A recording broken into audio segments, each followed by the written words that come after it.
Welcome back after the break. Now for the news in detail, we begin from Afghanistan, which has called for clarification from US over President Donald Trump's remarks about destroying Afghanistan.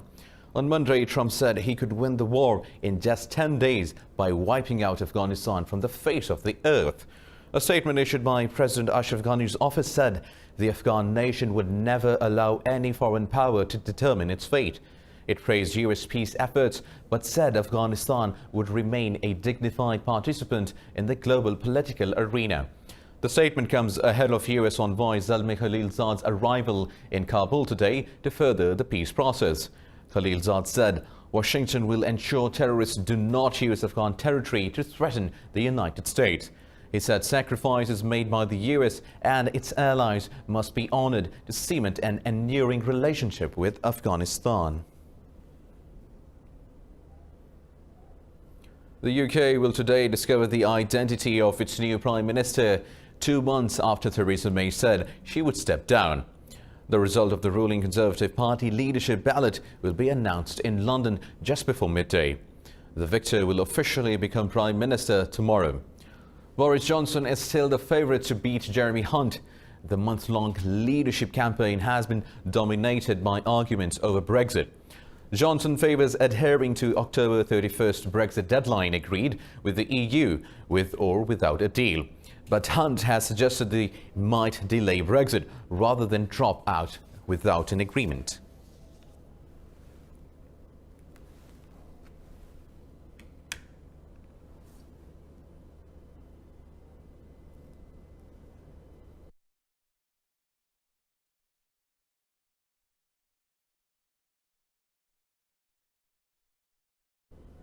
Moving on, Britain says it will seek to establish a European-led maritime mission to ensure safe shipping through the Strait of Hormuz.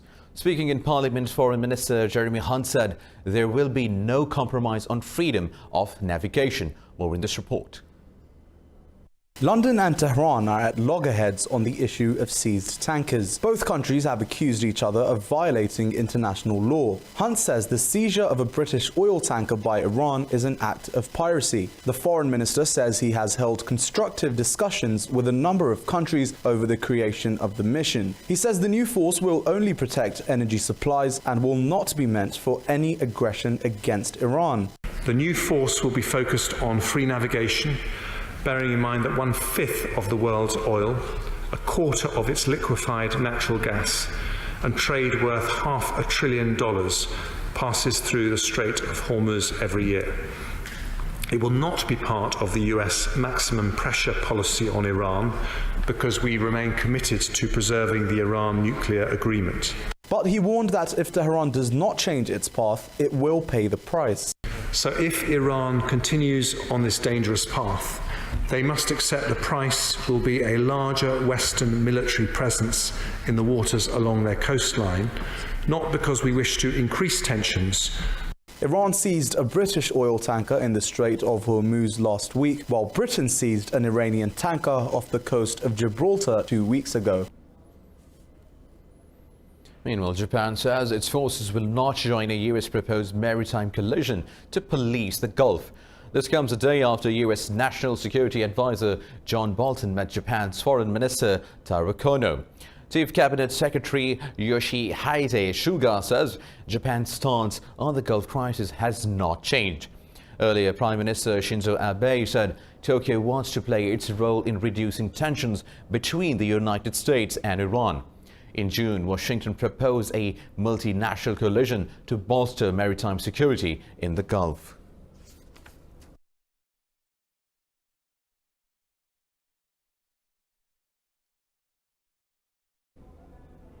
The United States has issued sanctions against one of China's largest state-backed oil companies, Zhuhai Zhenrong, for transporting Iranian crude oil. U.S. Secretary of State Mike Pompeo announced the fresh sanctions during a speech in Florida. Pompeo said the curbs bars Zhenrong's foreign exchange transactions, banking and property dealings under U.S. jurisdiction.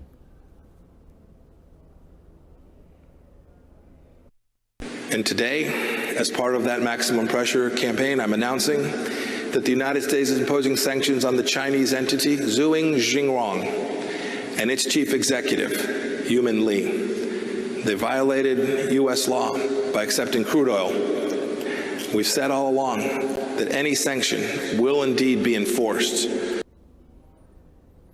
In response, the Chinese Foreign Ministry spokeswoman Hua Chunying says it strongly opposes U.S. sanctions on the energy firm. Zhuhai Zhenrong is the sole importer of Iranian crude oil into China. Moving on to Palestine, where Iran's Supreme Leader Ayatollah Ali Khamenei says Palestinians' resistance will give them victory against Israel.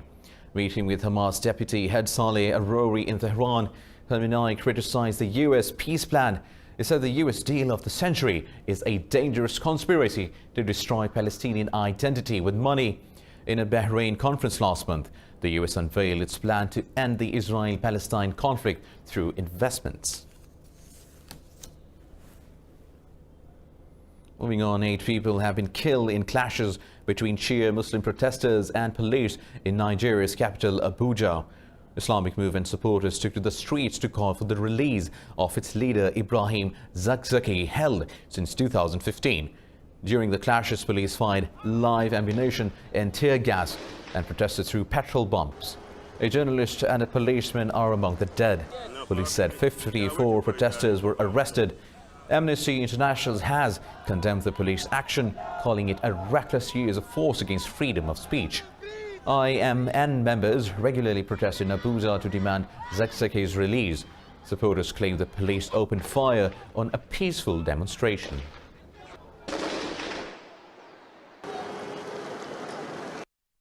We come out to protest. Allow him go for medication. They just open fire on us. On reaching Secretariat, we started the protest peacefully from Nitel Junction on top towards Ahmadu Bello way. On arrival at the Secretariat, they started shooting with live ammunition on us. The Nigerian police have justified their actions, saying protesters became violent and had to be contained. Now, moving on, the United States has expanded the power of immigration officers to deport migrants without allowing them to appear before judges. This is the Trump administration's second major policy shift on immigration in 8 days. Fast-track deportations can apply to anyone living illegally in the United States less than 2 years. Previously, those deportations were largely limited to people arrested immediately after crossing the Mexican border. The American Civil Liberties Union and American Immigration Council say they would sue to block the policy. The Migration Policy Institute says some 300,000 unauthorized immigrants in the United States could be subject to expedited removal. 14 EU states have agreed to a Franco-German solidarity mechanism for migrants. President Emmanuel Macron gave a positive spin to the partial approval of the plan for EU states to be allocated migrants. European Union Foreign Affairs and Interior Ministers gathered in Paris to discuss the continuing inflow of migrants. Italy, the migrants' gateway into the EU, ignored the talks. French President Macron did not spell out specifics, but said the new initiative would be quick and automatic. He proposed to withhold EU structural funds from countries that refuse to share the burden.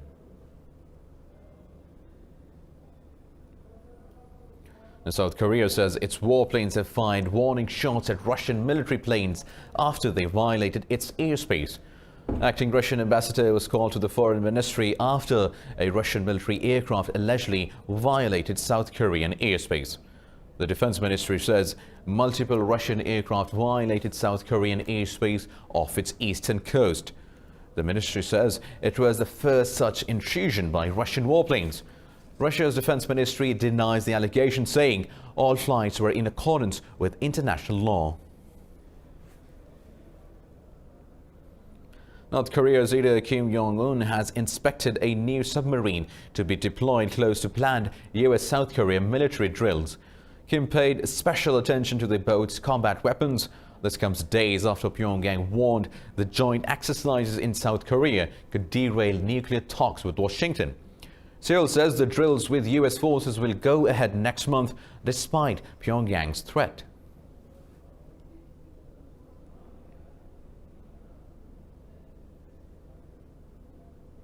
It's time for a short break. Stay tuned.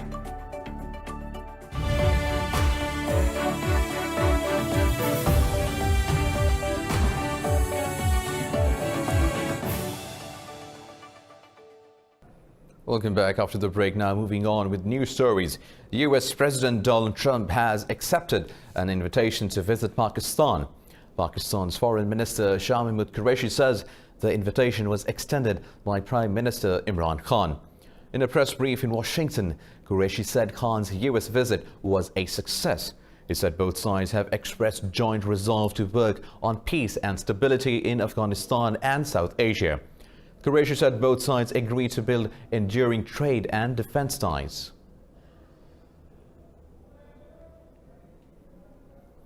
Turkish police have seized nearly $271 million in fake banknotes from a printing press in Istanbul. Police and anti-smuggling authorities found stacks of counterfeit $100 bills. Turkish police have also arrested 5 people during the raid, one of whom was earlier dismissed from the police over alleged link with a group blamed for the 2016 coup attempt. Police are investigating whether the counterfeit money has any connection with Fethullah Gulen.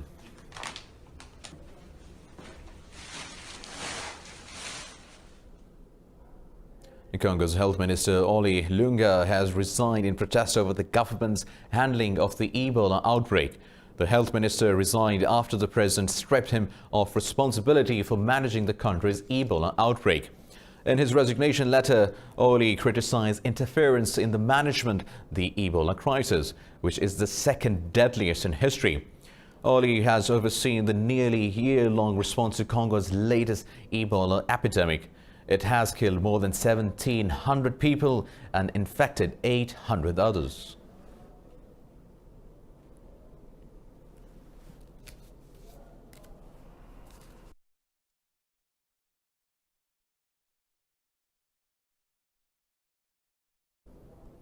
Moving on, Venezuela says a U.S. military aircraft has violated country's airspace for the second time in 3 days.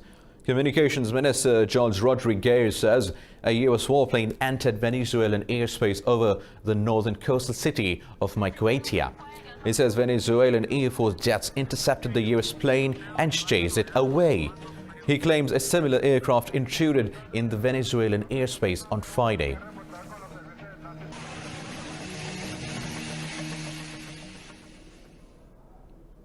More than half of Venezuela is in darkness after an electromagnetic attack struck its hydroelectric system. Officials say the blackout affected at least 14 out of 23 states and the capital, Caracas. It caused chaos on roads as traffic lights and the subway stopped working during the rush hour. This is the first blackout to hit Caracas since March. 4 months ago, Venezuela suffered a series of power cuts that left millions of people without running water and telecommunications.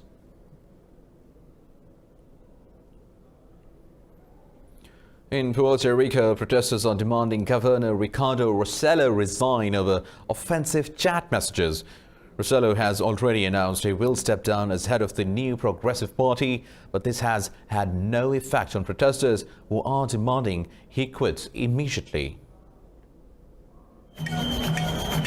Chat messages exchanged between Governor Ricardo Rossello and his top aides are threatening to bring down the Puerto Rican government. On July 13th, 900 pages of text exchanged between Governor Ricardo Rossello and his top aides were released to the public. They included profanity-laced sexist comments which offended the public. This governor came with the promise of a clean government. We also went through a hurricane and we are still suffering the damage, the scarcity and the destruction that was caused by the hurricane. We know that the funds have arrived, but there are still many people who live under the bare sky and have no ceiling. Governor Ricardo Rossello has said he will not seek a re-election in an attempt to placate protesters. But enraged demonstrators demand he step down with immediate effect. I think the clearest proof that the people have had enough is this situation. It keeps deteriorating. All these people who are here want them out. This government is corrupt and the people must make themselves respected. Many business owners have kept their shops and offices closed. There is also a call for a general strike from trade unions. Protesters say they will not back down until Ricardo Rossello is out of office. Now, the death toll from seasonal monsoon storms in South Asia has jumped to over 650 as torrential rains continues to wreak havoc. In the past 24 hours, over 100 more fatalities have been confirmed in India alone. It has been hit over the hardest, with over 450 killed in Uttar Pradesh, Bihar and Assam state. Extreme weather warnings have now been issued for India's southern Kerala state. Since the monsoon arrived earlier this month, landslides, flooding and lightning have killed 90 people in Nepal. Another 97 have died in Bangladesh. In Pakistan, 30 people have lost their lives in flash floods and a building collapse.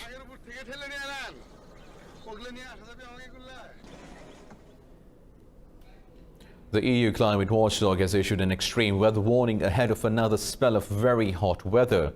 The Copernicus Emergency Management Service says France and Spain face extreme danger from forest fires. The warnings comes as Western Europe readies to face another scorching heatwave this week. High or very high threat level has been issued for much of Portugal, Italy, Belgium and Germany. Belgium's Luxembourg and the Netherlands are also bracing for record temperatures this week. The extreme weather follows a record-breaking heatwave in June.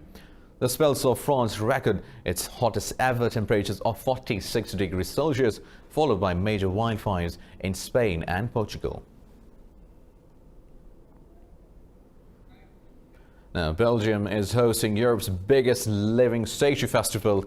Multi-talented street artists acting as living statues entertain crowds with wit and humor. Find out how in this report. Belgium's Living Statue Festival exhibits over 100 artists posing as mannequins. Instead of frozen poses, the statues interact with the public while surprising them with an unexpected trick. For me, it's really amazing. A lot of statues are really interesting. It's really difficult to choose. Yes, really. A lot of them are really interesting and beautiful. The Living Statue Festival has attracted around 50,000 visitors. The festival provides a chance to amateur artists to make a name for themselves.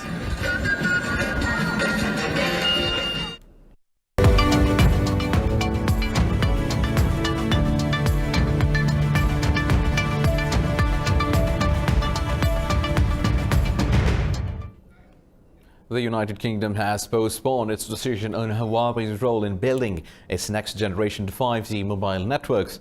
Digital Minister Jeremy Wright says the UK will wait to assess the impact of Washington's measures against the Chinese company. Wright says it's wrong to make a decision about using Huawei's 5G until the United States' position is clearer. Earlier, Britain's National Security Council decided to block Huawei from critical parts of the 5G networks. Washington had threatened its allies with an intelligence sharing ban if they were to use Huawei's technology. The final decision on the issue has now been passed on to Theresa May's successor.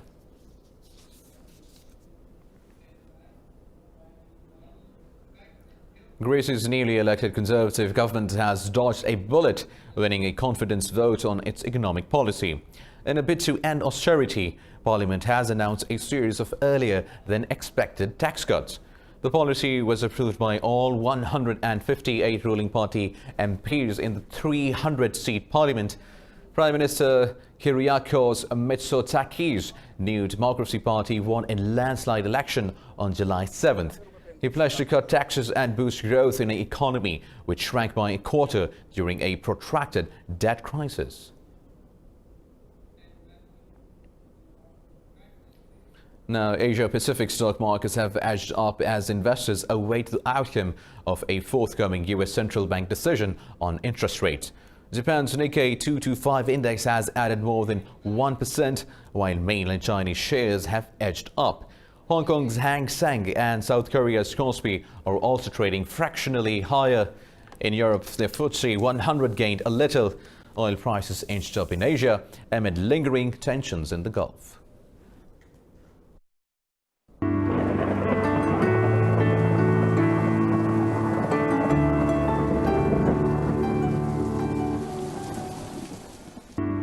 It's time for the weather update around the globe.